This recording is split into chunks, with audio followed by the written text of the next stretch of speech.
To do the full moon reading, which is happening at the end of the month, June 30th. I pulled 3 cards, so we're going to do the past, present, future. I first pulled Friendliness, which is, this is the 2 of Cups. This is about connection and collaborations and joining together and sharing and exchanging ideas. And as you see the 2 trees, they're both different colors, both unique and different, yet blending together creates something new, a new color, a new emotion, a new idea, a new project, something new, new love, new friendship, friendliness. So I'll get back to that one. I don't know if I'll be able to finish this here. Then we got the 3 of, I believe this is the 3 of Pentacles, guidance, which is beautiful. This is the also being guided. We've been getting a lot of that message as well. 3 of Pentacles, I can't remember what the symbols are. I have to go back and check. And then lastly, we got the 2. This is a major arcana card, inner voice. 2 is, you have the magician. This is the high priestess, which is all about intuition and going inward and listening to your own guidance, your own intuition. Or maybe that's what this guidance is too. Beautiful cards. I might pull some clarification cards as well.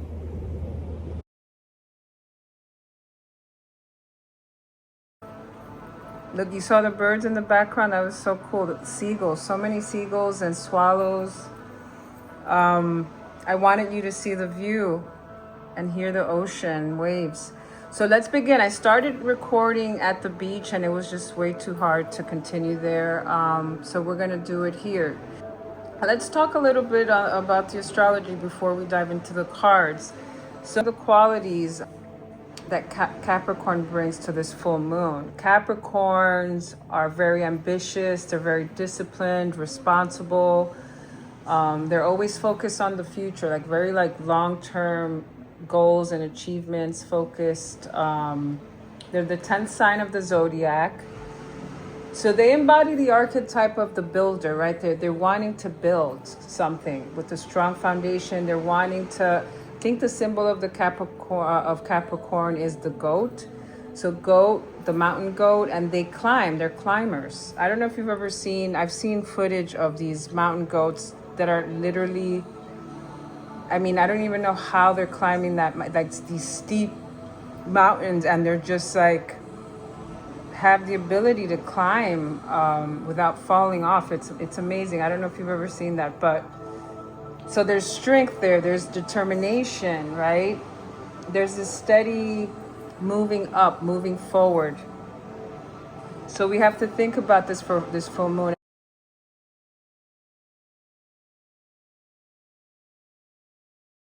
And then full moons are a time for releasing something. Maybe they have to do with that, with the Capricorn energy of yes, being ambitious, but not being so rigid about it. Perhaps releasing that, releasing like preconceived notions of how we define success. Maybe we've been too disciplined, pushing ourselves too hard, like kind of stuck in this hustle grind culture that is just dead. Also, Capricorn is an earth sign, so we have the earth energy, very similar to Taurus, very practical, very grounded, very, again, focused on building tangible security in the physical world.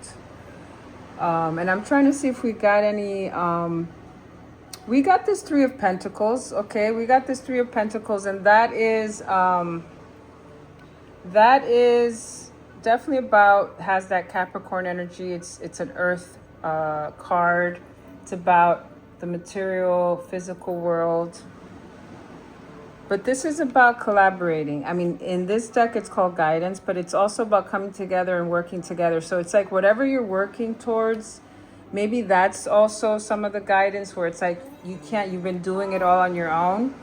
And it's like, maybe you need help. Maybe you need to bring in a partner, investors, or, other people to delegate certain tasks to so that you're not overworked.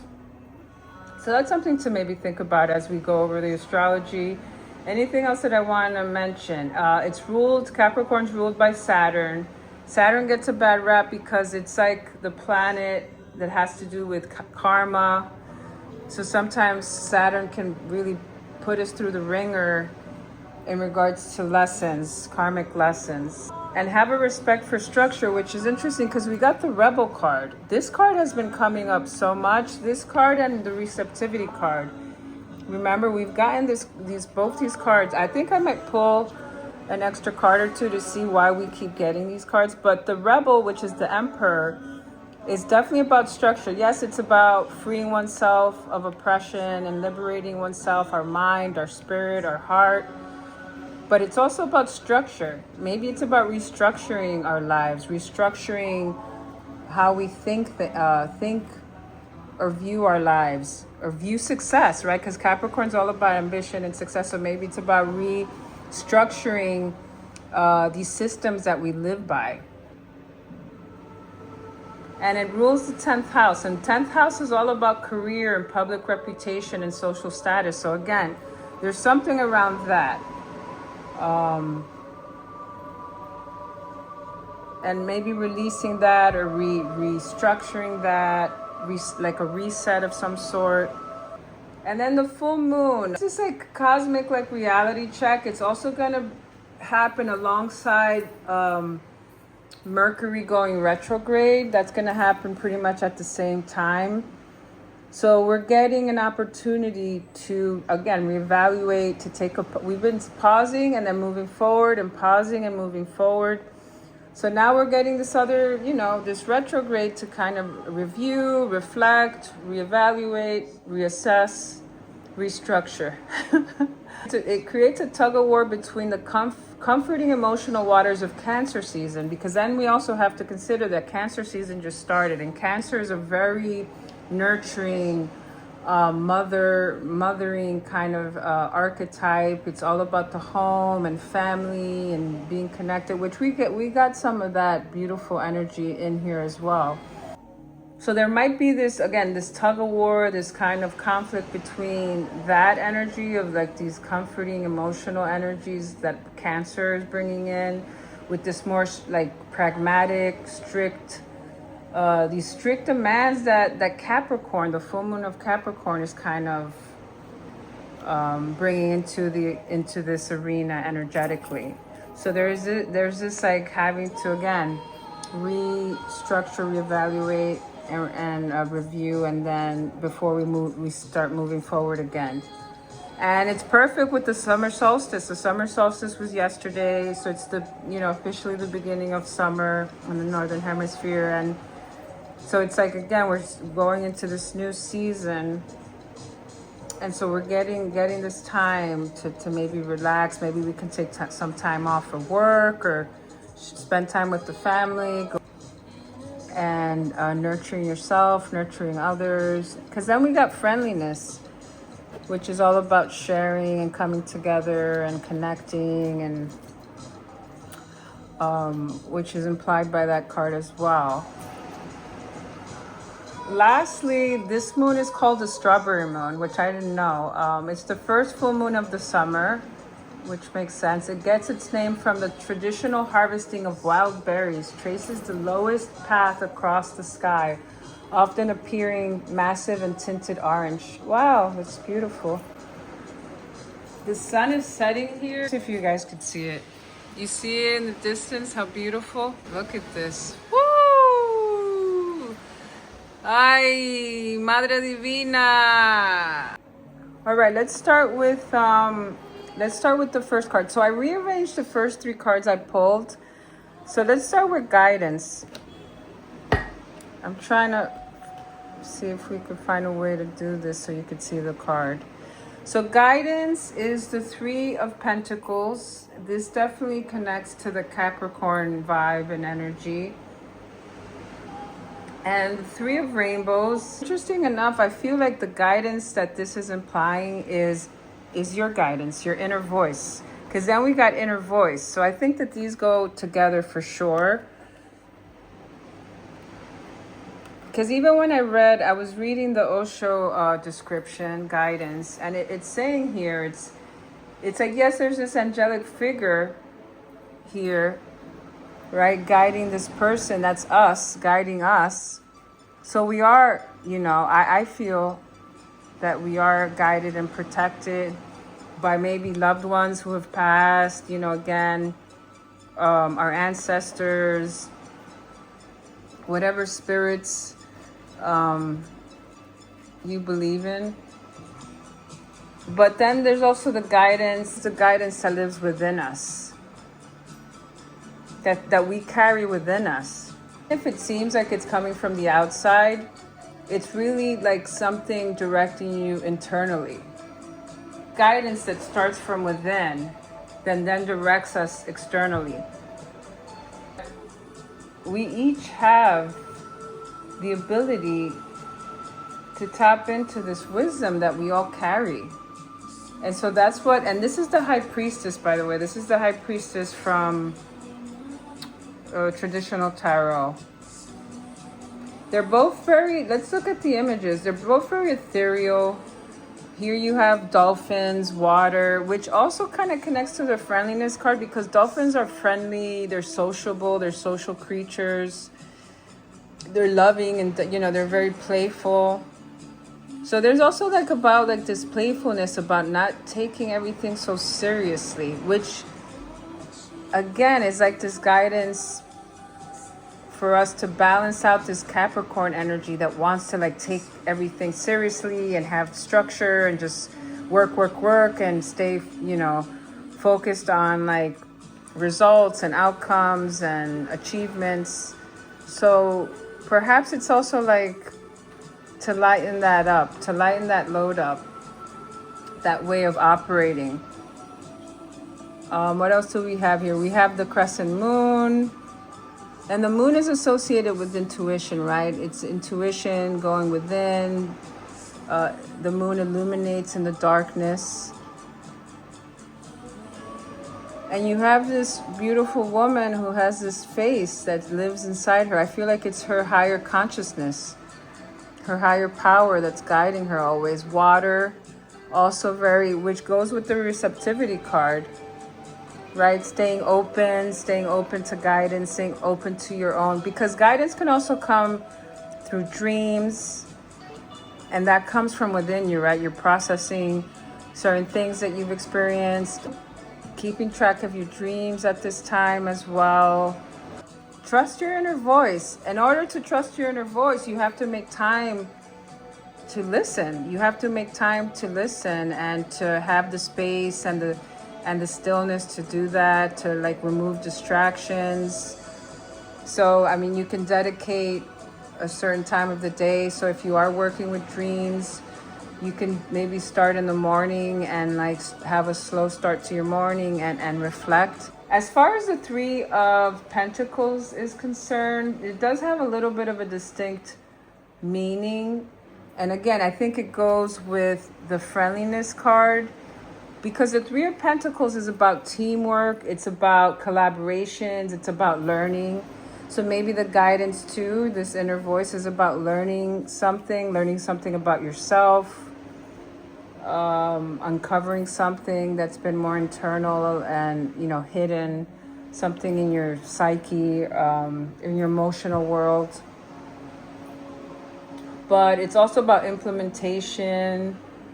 And so, because then the Two of Cups, friendliness, is about connection and relationships and coming together and all that. And so I feel like it's a great balance of listening to yourself, listening to your inner voice, following your own gut, instincts, your own guidance, but then staying open to collaborating and connecting with others. So the Three of Pentacles represents the value of different ideas and levels of experience and collaboration. And we were talking about that for the previous reading. I think it was the new moon reading where we were talking about, again, this balance between the masculine and the feminine, the external and the internal, steering away from hyper independence, but also steering away from codependence and trying to find a middle ground to inner dependence. And I feel like this is, again, it's reiterating that in a different way where it's saying like, yeah, follow your own guidance, definitely focus on your ideas and your projects and give that love and attention, but then stay open to other people coming in and maybe inspiring you or sharing their wisdom, and you know, maybe they'll come with some sort of different level of experience, expands your idea, expands your project. Maybe there's some sort of shared connection, and there's then something that opens up from that. Marks the initial stages of implementation.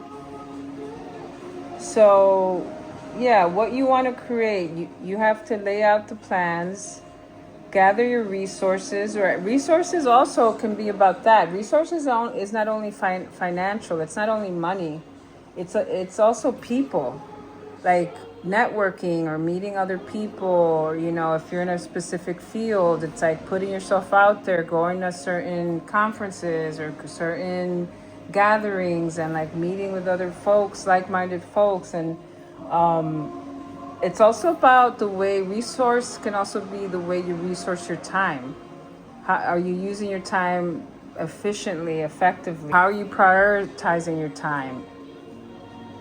So maybe that's something that has to be restructured, your days, your workflow, the way you work. So follow your own guidance. And yes, and stay open to the guidance of others, especially if it's people you respect, or people who have different levels of experience, different skills and talents, because you can learn from them. But at the end of it too, it's like also trusting your own guidance and intuition.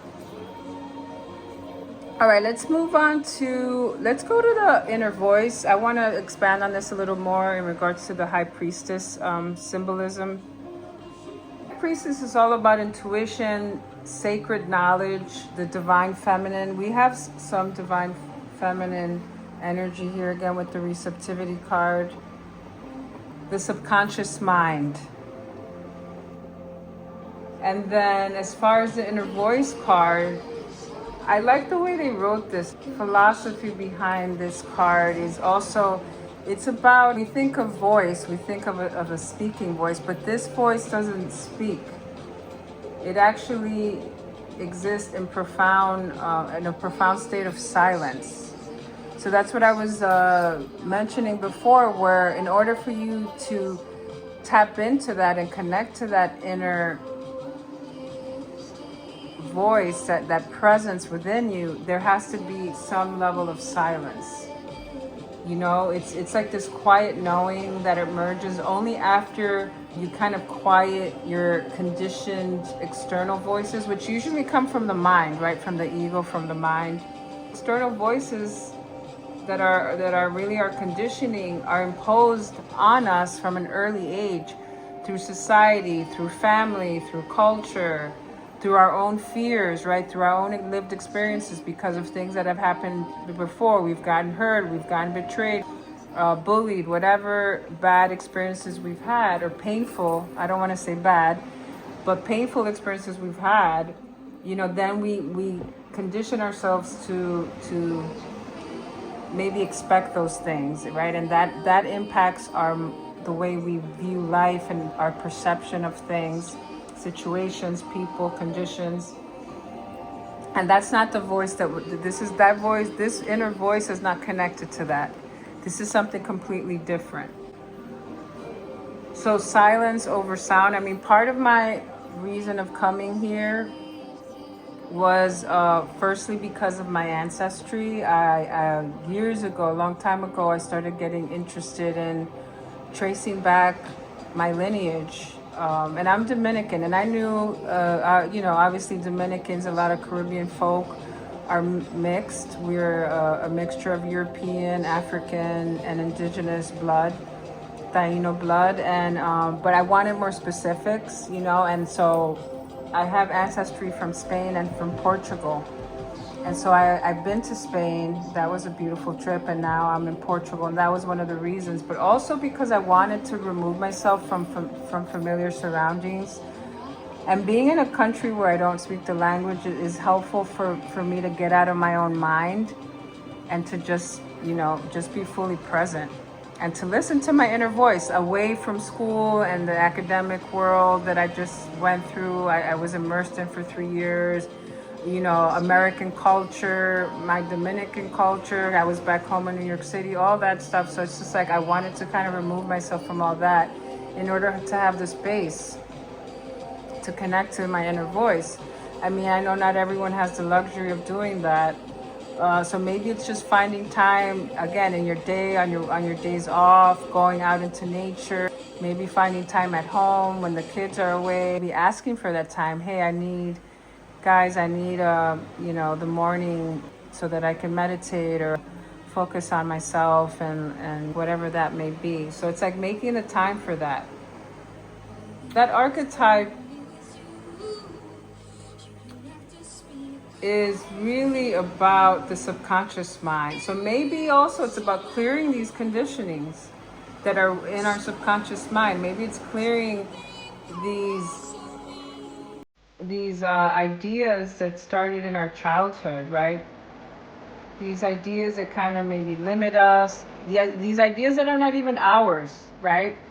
Maybe there are all these voices in our living within us that we've internalized. Maybe there's certain things that you have to clear from your childhood. A lot of accumulated like social expectations, moral duties. Maybe you feel morally responsible for people in your life that you really, it's not your responsibility. So the Two of Cups, which is the friendliness card that we see here. But in the traditional tarot, again, as I was saying, it's like two individuals sharing of each of themselves with each other, with one another. So there is this sharing, there is this connecting of hearts, a unifying love, happiness, love overflowing freely. Because again, as I said, they each have a cup. So it's like they have enough within themselves to share. They're not coming from this like victim or scarcity mentality where they're afraid and closed and scared of losing something, right? Because they're fully actualized, fulfilled individuals, and they're just coming to this connection just wanting to share and not really seeking to take anything or to, you know, to fill their own cup with this other, you know, like putting that expectation on the other person. Their cup is already filled. Each person is coming with their filled cup. So there's this level of reciprocity and like equality and meeting each other at the same, I guess, at the same level. But let's see, friendliness is a little bit different. I mean, it is also about unconditional love. So let's look at the card. We have these two distinct trees, distinct because they're different colors. They're both blooming, they're both beautiful, lush. They're both unique in their own right. And they're somewhat intertwined here in the middle. And they're creating this, I know you can't see it here, but the yellow and the pink is creating another hue. It's like an orangey kind of color. So it's like them coming together, these trees, create something new. Which also connects to the Three of Pentacles that we were talking about.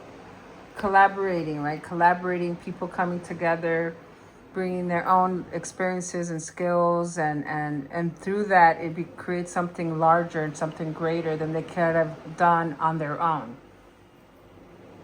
So these intertwined trees are reaching towards each other too. So this also has this beautiful energy of harmony, of getting along, you know, of finding a middle ground. Again, there's this like idea of this middle ground, this middle path. And if we think about the symbolism of a tree, right? Trees have deep connections, right? Their roots, these deep networks and, underground. And they help each other. All the trees, they're like a community, and they're helping each other through communicating through these networks underground and these roots that they have. And also the branches. So there isn't, and it's also, we were talking about that interdependence. It's not neediness, it's not a desire to control or to possess.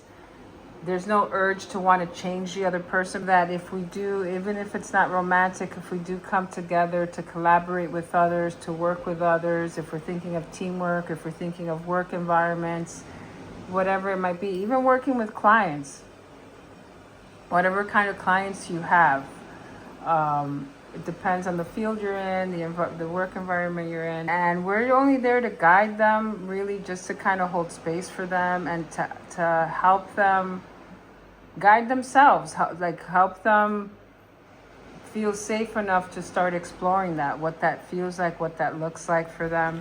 So it's like, think about your own life and your own relationships and see how this applies to you. Is it work related? Is it in your role, whatever role that you're in? Maybe are you a parent? Maybe it's your relationship with your children, with your husband, with your wife, with your partner. So it's definitely representing, because this is Two of Cups. This is definitely representing water, which is all about the realms of emotions, receptivity, and the heart. One thing I wanted to mention, because there is the potential of a romantic relationship, some sort of unifying relationship, deepening of a relationship, and I wanted to talk about, because I think one of the descriptions that came up for the Two of Cups is like unconditional love. And I do believe that humans are capable of unconditional love. If you're defining it the way the dictionary defines it, which is like, no limitations, no restrictions, unreserved. Unreserved in a way, right? When we love someone and we're in a safe, intimate relationship, there is this feeling of being unreserved, meaning that we can be our authentic, true selves. We can show all these different parts of ourselves, our vulnerable side, and know that we're going to be safe, that this person is going to, be there to hold space and to support us, or to,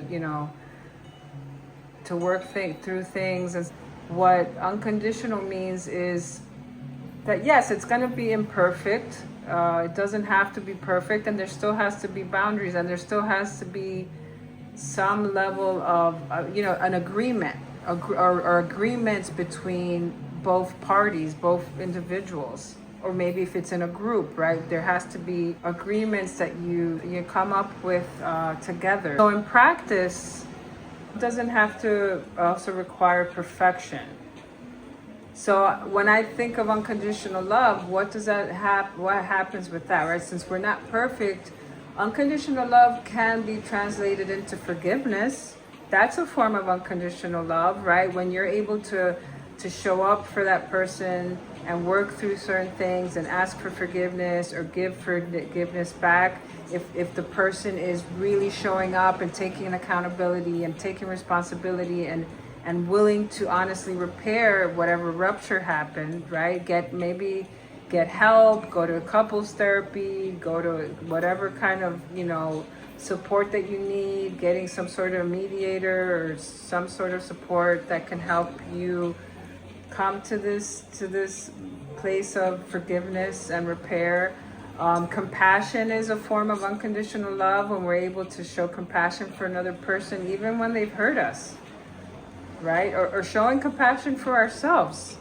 Showing compassion for ourselves too is a form of unconditional love. How many mistakes have I made? How many times have I abandoned myself or, put myself in harm's way? And I've learned to forgive myself and show myself compassion. And that is unconditional love. Staying present through hard emotions instead of abandoning the relationship. Ghosting is such a big thing now. yes, we all have boundaries. We are also coming into relationships with trauma, with our own needs. Our needs are different than other people's needs. Our limitations are different, right? So when someone harms us repeatedly, abuses us, destroys trust, it's realistic and healthy to withdraw and end that relationship, right?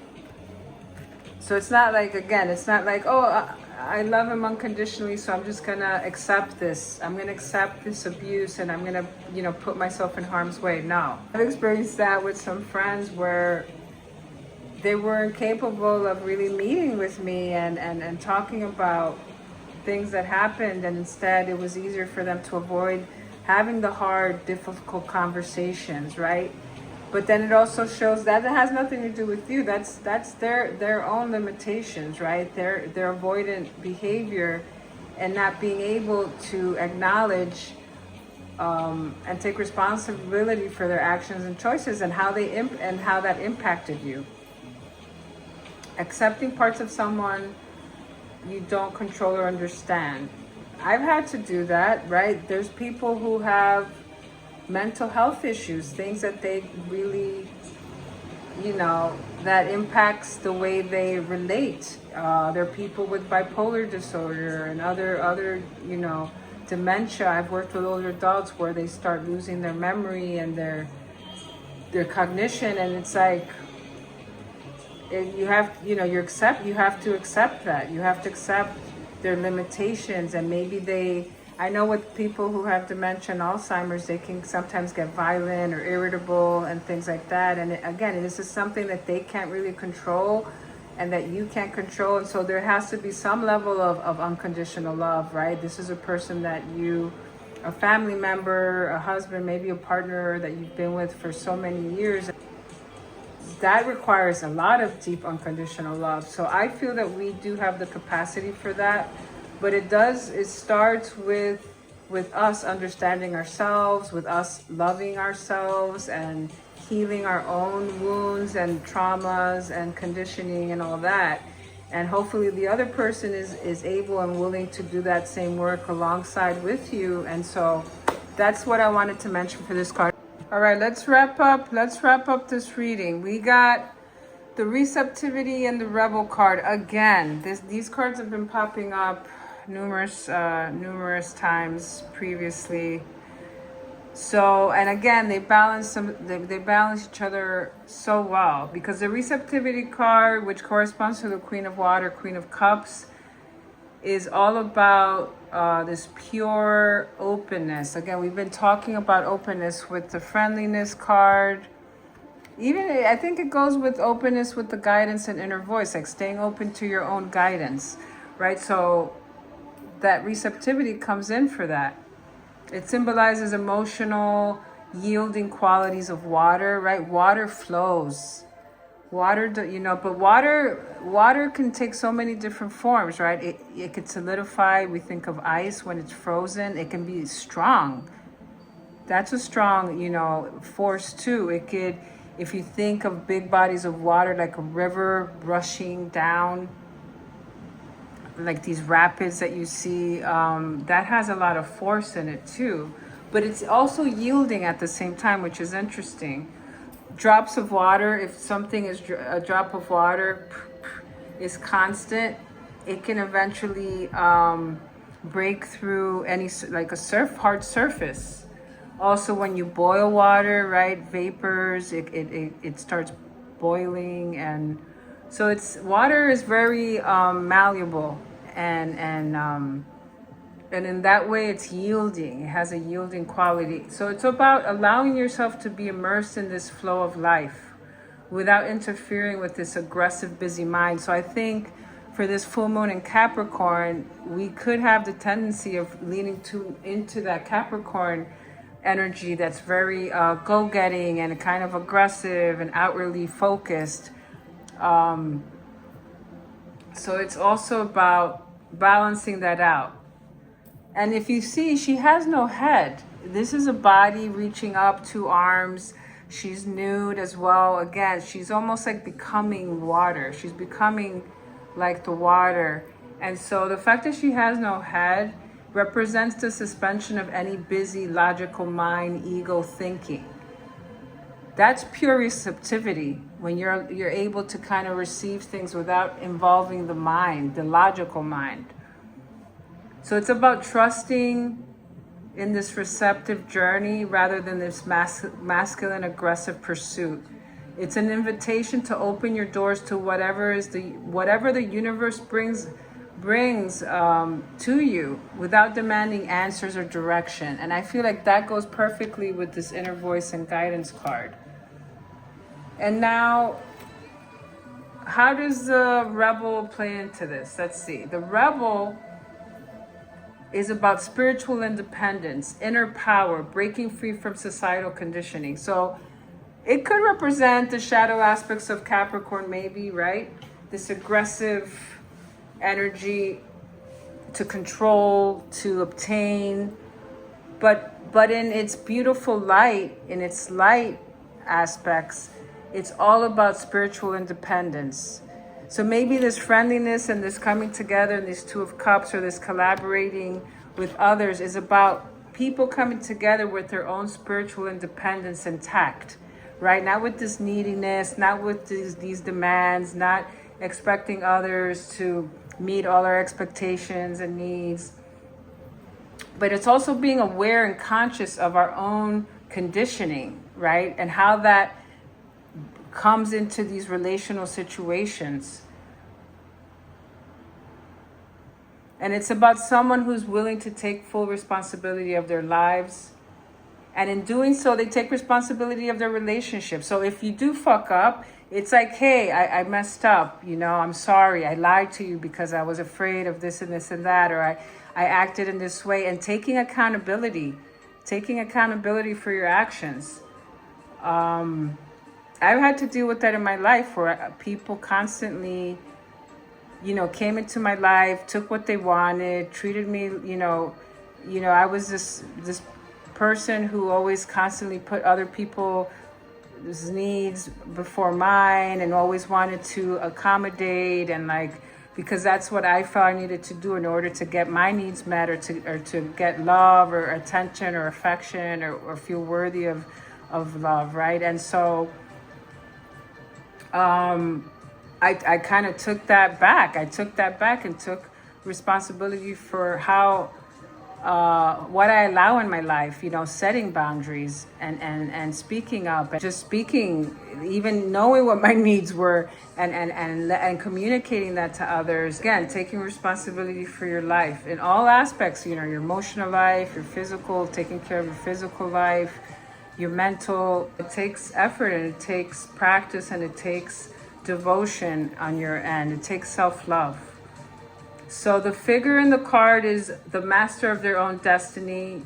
The torch that he's holding represents the light of you know, truth, their own truth, because we all have some version of that truth that applies to us, right? And so it's like, this is what my values, and this is what I believe in, and this is who I am. And it's like, and holding that, and being proud, and not being afraid to share that with others. There's the eagle wings here. So it's also like this symbol of a messenger, of being this messenger. And I was talking about that, like how we're the bridge between earth and sky, earth and heaven, right? The spiritual realm and the physical realm. So this is what this rebel, this emperor, represents as well. They're liberating themselves, as you can see. They're breaking the chains of oppression. They are these external forces that try to oppress us, but then we have to try to not internalize that oppression. And if we have, because I didn't even realize that I had internalized that until like the last few years, and it's like then again unlearning that, and letting go of those internal conditions that are limiting you. So balancing that, right? Spiritual independence, this inner power, with this beautiful, soft, flowy receptivity, this intuitive energy, bringing those both those forces together. And that could be also what this is, right? Like this is also these two forces coming together, this beautiful receptivity, this rebel who's strong, has this fiery spirit and inner power and is breaking free, and you know, and it's like bringing those two forces together, and that theme has been coming up a lot with different cards. This theme around balance, internal balance, balance between these feminine and masculine qualities. And I think I'm gonna leave it at that. This is a freaking dream. This is definitely my favorite place here.